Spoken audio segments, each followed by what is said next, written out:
একটা সত্যি কথা বলো তো, তোমার কি অন্য কোনো প্ল্যান আছে?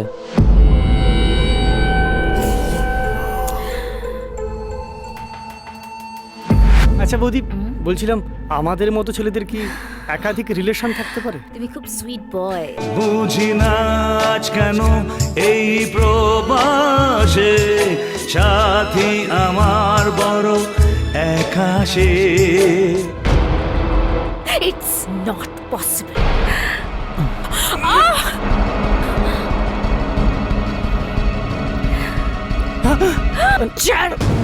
আমি তোমাকে কোথাও যেতে দেবো না। যেতে দিও না।